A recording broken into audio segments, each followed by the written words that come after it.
All right, you ready? Good evening. We want to welcome everybody to our November 10th or November School Board monthly meeting. Please stand for the pledge of prayer.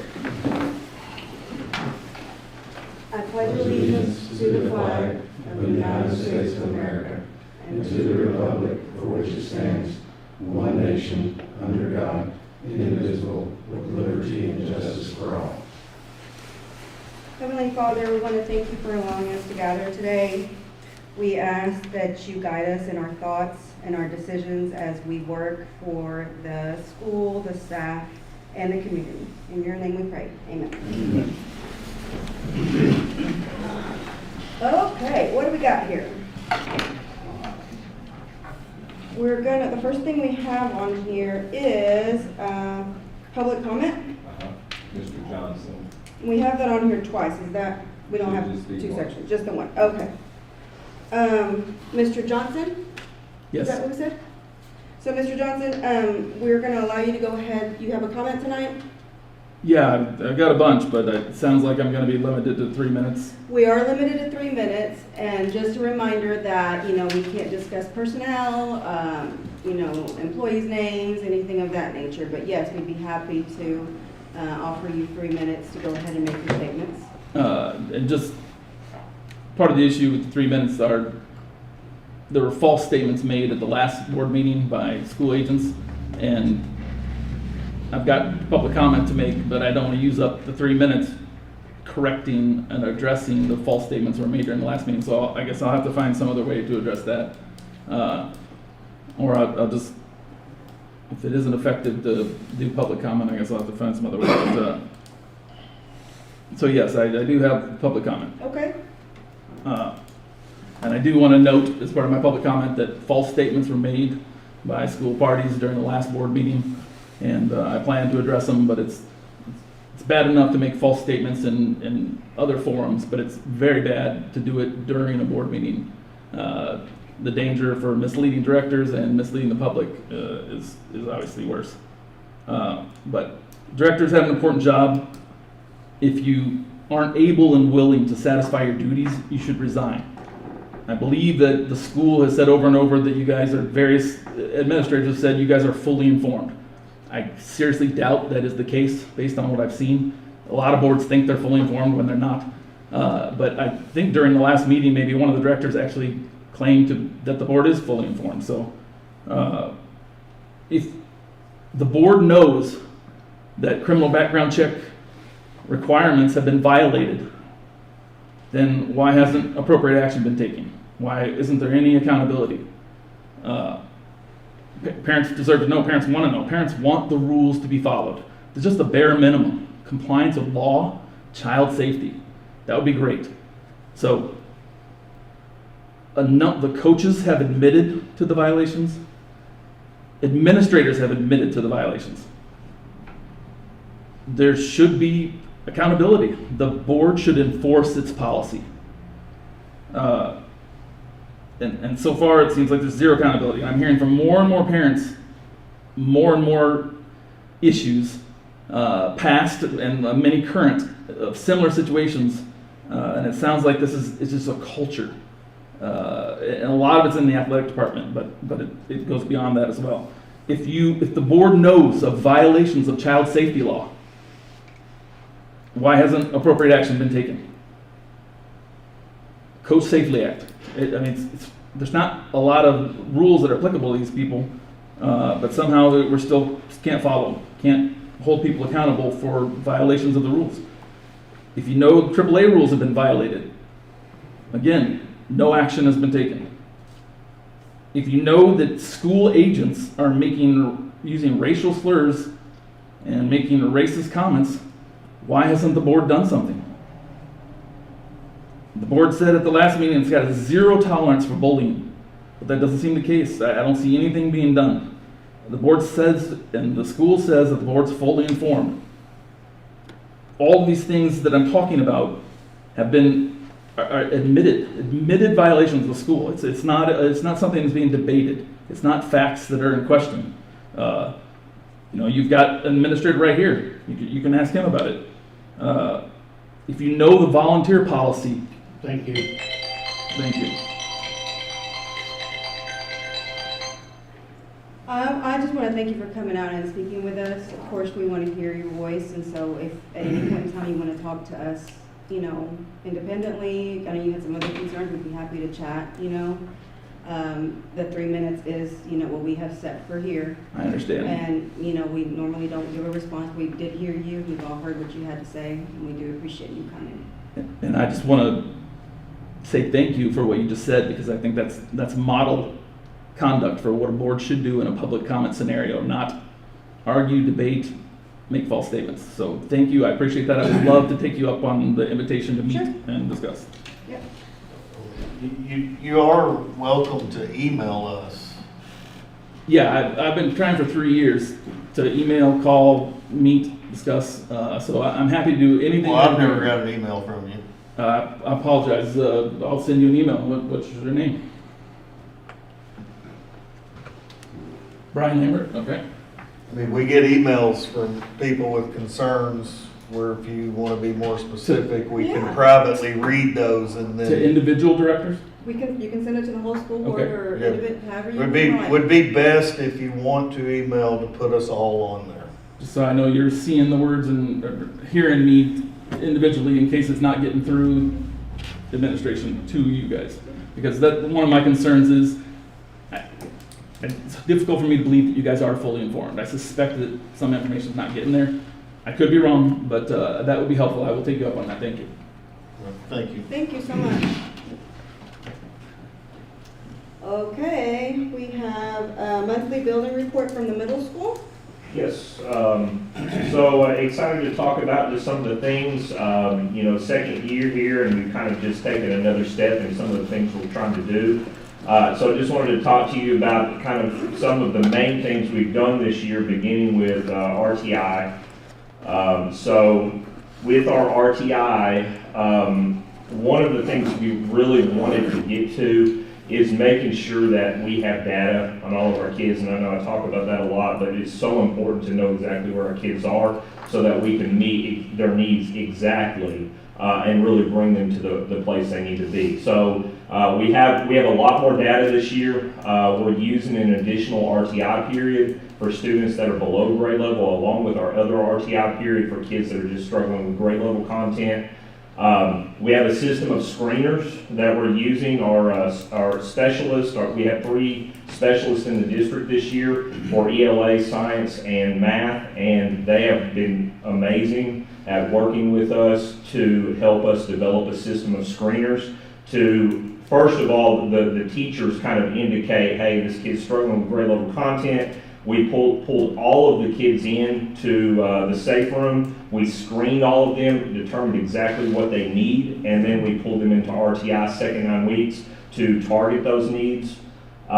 We also have a program I've mentioned before called RTI Scheduler, so that the teachers can also specifically identify kids and pull them every day based on their daily needs. The other thing we're really trying to do is ensure that kids get to mastery. Traditional school, a lot of times in the past has just said, hey, we're teaching this unit and we're moving on. What we're trying to do is not just move on, but make sure our kids get it. So part of that is reteaching and retesting. So every time a student scores low, they are being retested. First of all, we bring them into RTI, we reteach the content in a different way, and then we retest them with the goal of every single student gets the mastery on the standards we're trying to teach. And so we've been doing that. It's worked really well, and I feel like our kids are getting a lot further than just, hey, we're going to teach this and we're going to move on. So the goal is every student gets the mastery for all essential standards. Tier 1 instruction, which is just our classroom instruction, something we're trying to do is improve that. And so part of that is we're doing 20-minute observation feedback cycles, which means that Mr. Freeman and I go in, we observe randomly 20 minutes. It's not kind of a send the schedule out observation, but it's a pop-in 20-minute observation, and then we're meeting with that teacher the next day to go over things that we thought went well and also things that can be improved. The goal is, what we're really trying to improve this year is student engagement. I think our teachers really know the content, but we want to make sure our kids are not just sitting and getting. We want them interacting, we want them doing hands-on things. And so you can see some of the things in the pictures that I've shown you. We're really trying to improve that so our kids get an education that they're going to remember. If it's hands-on, if it's something they're doing, it's a lot easier for them to remember it. Using data to reflect and grow through collaboration, our PLC process is huge in helping with our Tier 1 instruction. This is just some things from our counseling program, some things we're doing to also support students emotionally and socially. So Ms. Adams is doing a great job of teaching Tier 1 classroom lessons. She's also doing some small group things, so she has some Tier 2 small group interventions, what she calls lunch bunches, which have targeted small groups. She has about 50 students that are currently receiving small group interventions. So I really believe it's kind of like that Maslow's hierarchy of needs. If you don't meet kids' basic emotional, social needs, then you're probably not going to get very far in teaching them academics. So we're trying to meet the whole child. Also, we've got Tier 3 kids that maybe are struggling a little more with some of the social emotional type things. We have a few of them on behavior plans, but we also, part of that behavior plan is supporting them through the counseling program. Weekly middle school ALE group lessons as well, and then we have a food bag program, Christmas support program. This is our library program. One of the really exciting things we're doing is we're getting kids reading. I know sometimes Accelerated Reader has maybe gotten some heat, but the one thing I can say about it is it really does get kids in books. And so you can see we have 505 pass AR tests. That means 505 books read and passed. Our second parental involvement event, Trunk or Treat, was a success in the library despite the weather. During recess, our kids go in the library every day. We have 2,288 books that have been checked out this year, and then she just included something about the Chromebooks. We've had some little problems with Chromebooks and middle school kids. Somehow they end up tearing those up somehow, but we are getting them fixed. So. Also wanted to highlight our PBIS program. I really believe there has to be a good balance between consequences and rewards, supporting kids but also holding them accountable. Through our PBIS program, we have had a 15% reduction in major referrals to this point compared to last year. So I think we're making a lot of improvements in terms of seeing our behavior issues lessen. Creation of a behavior. So one thing we've done this year is we've created a behavior intervention team. We meet once a month. We have teachers refer students that they maybe are having some problems with, that they have tried unsuccessfully to intervene. And so then we get together as a team and we discuss, hey, how can we help this kid? Because a lot of times it's just there's something that kid needs. And if we provide for that need, a lot of times we can have improvement. I can think of one situation specifically that we have discussed as a team. We were concerned and we implemented some specific interventions, and we have had zero behavior issues since implementing those. So it really does work if you find the right tool to help that kid. What does that stand for, PBS? Positive behavior intervention and support. So just kind of a vision for the future at the middle school. Always we want to try to improve and have rigorous and high-level instruction in all classes through accountability and collaboration. Part of that accountability happens in PLC, teachers holding each other accountable, but also administrators making sure we're holding our teachers accountable to provide high-level instruction. We want to become a school where all students feel a sense of belonging. That's a lot of the counseling program things that we're doing. We want a vibrant PLC culture where teachers work together to grow and utilize data to make informed decisions. And then we want to have continual growth each year to become an A school in 3 to 5 years. That's the goal. So some next steps to make that happen, create collaboration so that all 4 teachers have a teaching partner teaching the same subject and grade level. That is happening in the 7th and 8th grade right now, and it has improved our collaboration tremendously. It's also really helped with that data collection and implementing changes based on the data. Expand standards-based grading. I would at least like to expand it to 7th grade.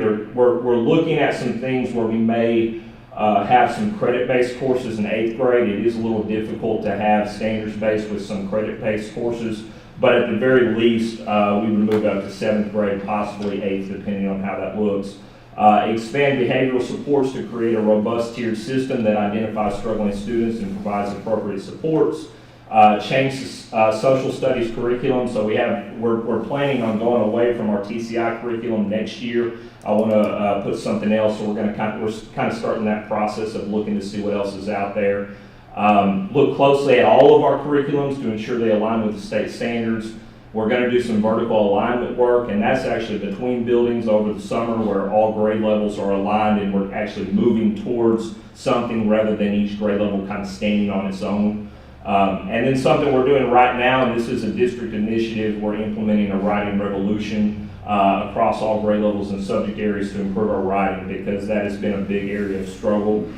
So just having something cohesive that every kid does, every single grade level, is really going to help as we grow our writing program. Remind me on the standard-based grading, what grade is doing that now? 5th and 6th. And so how are the parents reacting to that? Like, I'd like to see what that looks like. I think it's been mostly positive. The one thing with standards-based grading is an F or an A really just doesn't tell you anything, because a lot of times traditional grading has busy work type things thrown in. So you just have to complete this assignment, then you get an A. But it doesn't tell you where your kid is. So then you end up with a kid that has an A, that has a 1 or on the state testing, or you have a kid that has an F that has a 4 on state testing. So the goal is to give parents accurate data. Where is your kid exactly? We've also added an effort grade to that as well, which is separate from that allows parents to see, hey, they actually are doing their homework, because I do think that's important as well. So there is a separate grade for that kind of shows them where they are as far as their effort in class, but as far as their actual grade, it is directly tied to standards, so they're not surprised when they get to the state testing, because, hey, this is where my kid struggled, this is where he's done well, and it should reflect where they are in the state testing. I've had mostly positive feedback on that. Yeah. And that's what they're doing in elementary already. Yes. So those parents, those 5th grade Kind of went parents into have what they never already seen knew. anything. Yes. Yeah, it's familiar already. It will also be familiar to 7th grade. If we were to go to 8th grade next year, that would be the one grade that it would be a little bit of a struggle, because it's been so long. Yeah. So that's a discussion point we're having. Gotcha. What's the reward system in the middle school for that PBIS? So what happens is students get good job tickets. We give teachers 10 good job tickets to pass out through the week. If they notice a kid going above and beyond in anything, then they can give a good job ticket to a kid. They collect those, and they can purchase things from our school store in the middle school. So it's like elementary. It is very similar, Stuff. yeah, Okay. so you get 3 tickets, you can buy something, 5 you can buy. They like to spend them quick, a few of them save them, but most of them spend it as soon as they get it, so kind of like me. Nice. Anybody else got anything? Okay. Thank you. Thank you very Thank much. All right, we'll move on to the consent agenda items. Send something out to parents. We've all had a chance to kind of review that. Does anybody have any questions, concerns, comments on that? Yes, I did see. So we will approve those by unanimous consent. We will move on to items for I was consideration. getting parents up here because I've done things in Auditorium seat. my like quarterly meeting with parents, but you can't get any parents to come up. Okay, these are, So, I go would into love the to diagram. come So up and really like, I didn't see that thing. I'd like to look at it. yes. Okay, so what we're looking at is purchasing new seating in there. The seating that's in there is same age as the building, so we're having a lot of issues I'll send it with out those to you. seats breaking. And if you notice, those seats, they're real scrunched up, tight fitting, so we're gonna go from 600 to 550 to spread those seats out. They're gonna be a black seat. The in that room right there was is a sample that Okay. after this you can look at. So what we're doing is we're just upgrading our auditorium. Last summer we painted, got it looking real nice, and this will be the finishing it up and making it look new, and I think it's going to look awesome. So that's what the total price is. That's with ripping all the other seats out and putting the ovens in there. This will go on next year's budget. So what I will do when I run the budget, we'll have a line item for this in next year's Because it budget. takes so long to get it. Yes. Gotta make it. If we'll order them tomorrow if it's approved, and we won't get them in until 1st of June. Is this a tips, taps deal? Yes. So it'll be basically renovated during the summer. Yes, yeah, that way we can get all of our plays, musicals, concerts, anything over for this year, and then once it's over, when they come in, we'll start renovation. And that's, they install? Yeah. Okay. Seats are gonna be a little wider. Thank God. And more room Deeper. between So people each can rows. pass through. Because I know I can sit in there, my knees are touching the back of the other seats, so we're gonna add some room there too, more comfortable. So this is an action item today? Yes. Okay.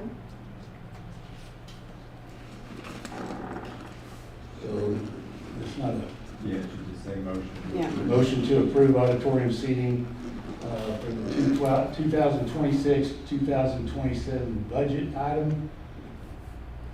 Okay. All in favor say aye. Aye. None opposed, motion carries 4-0. All right. I'm trying to follow two things at a time here. Okay. All right. Board member comments? Any comments? I would like to say, I don't think we've met since the reunion, the football reunion. Done Cody Lambert, the athletic director, and administration, and all the backing he had from the community. Man, what a fantastic night for the 50th year. I wish Cody was here. Of course, I've told him before, but all you guys too. I mean, it was, everybody I've talked to said there's not one thing they could do to make it better. And, man, what a wonderful night, and I appreciate that. Looked like it was a good turnout. Lots of, Yeah, lots of people come out. Fun. It's good to see all the folks come out. all in their little shirts. That was nice. That The was a stories nice I heard that night. Oh, no. Now you can't look at people the same Can't way, repeat can you? But it was pretty neat. It was really, I got to meet a lot of people and a lot of people that I already knew that, that I didn't realize played here. And so it was pretty Well, cool. and the East Lab did their video, and it was I awesome. think it's on YouTube, you can watch it. It's on YouTube. It was great. Lots of Those boys, history, really nice. Yeah, to those meet. boys did a good job, Deborah did a good job. And so, anyway. Yeah, good job, guys. Anything else, guys? All right.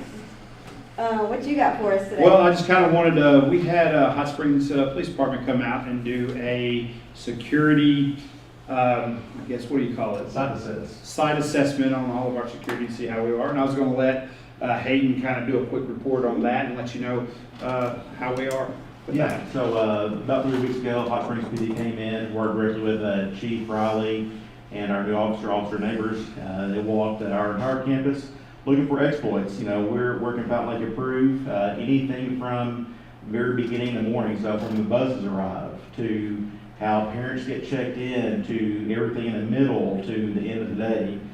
Where are we weak? Where's our security vulnerabilities? And report came back phenomenal. They said out of all the other Garner County schools that have invited them in, we're by far the highest tier on security with our gates, with our Verkada system, how we can track visitors, whatever it may be, facial recognition on our system, how we issue lockdowns, just everything security-wise across the board was green check marks on everything. There were a few vulnerabilities that we found, which we really appreciated.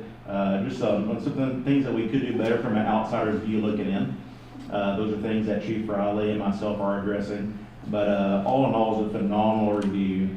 Again, really complimented our access control, all of our doors that are electronically controlled, how we issue those lockdowns, how parents are badged, how we scan for sexual predators upon check-in, so everything. So it was a phenomenal review. Good. Well, I'm not surprised. I know I've heard personally from other schools how advanced we are in our technology as far as that's concerned, so that's not surprising, so good. Y'all have any comments on that? Oh, no, okay. Okey dokey. So let's see here. Go ahead if you want to make some motions, yeah. So we have a motion to hire Jessica Cole as school nurse effective November 7th, 2025. All in favor, say aye. Aye. Motion carries. Motion to hire Jessica Cole as a school nurse effective November 7th, 2025, 4-0. Motion to accept the letter of resignation from Celeste Bird, dyslexia therapist, journalism teacher, effective December 19th, 2025. Any questions? I don't know if Celeste watches, but I do not want to vote for That's the this. reason I say, can we vote no? I agree. But I will, Just for her. for her. She is one of the best people and a good teachers one. we've ever had. Fantastic person. So motion to accept the letter of resignation from Celeste Bird, dyslexia therapist, journalism teacher, effective December 19th, 2025. All in favor say aye. Aye. None Motion. opposed, motion carries 4-0. Motion to accept the letter of resignation from Rhonda Nunez, middle school teacher, effective December 31st, 2025. Okay.